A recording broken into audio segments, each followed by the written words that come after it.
হরে কৃষ্ণ। তো এই জগতে সকলের দুঃখ আছে, প্রত্যেকটা জীবের দুঃখ আছে, কিন্তু যেটা আছে নিশ্চয়ই সেটা সমাধানের উপায়ও আছে।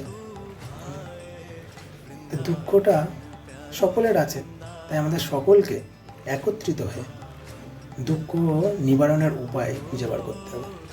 ওই জন্য শাস্ত্রে বলছে, একাকী আমার নাহি পায় বল হরিনাম সংকীর্তনে। একা একা হরিনামে যেমন বল পাওয়া যায় না, ঠিক একা একা দুঃখ থেকে নিরাময় হওয়া যায় না। তাই দুঃখ থেকে নিরাময় হতে গেলে আমাদের সঙ্গের প্রয়োজন আছে। কোন সঙ্গ? না সুখের সঙ্গ। আর সেই সুখের সঙ্গটা হচ্ছে সাধু সঙ্গ। ব্রহ্মাণ্ড ভূমিতে কোনো ভাগ্যবান জীব গুরু কৃষ্ণ প্রসাদে পায় ভক্তিলতা বীজ। যখন এই ভক্তির বীজ পাবে আর সে সাধু সঙ্গ করবেন, তখন তার সমস্ত দুঃখ নাশ হবে। আরও একটি শ্লোক আছে, ব্রহ্মাণ্ড ভূমিতে কোনো ভাগ্যবান জীব সাধু বৈদ্য পায়, তাহার মন্ত্র প্রসাদে মায়া পিশাচি পালায়। অ্যাকচুয়ালি দুঃখটা হচ্ছে আমাদের মায়ার কারণ। তাই মায়া পিশাচি পালাবে কীভাবে? না সাধু সঙ্গের মাধ্যমে। তাই সকলকে সাধু সঙ্গ করা উচিত। হরে কৃষ্ণ।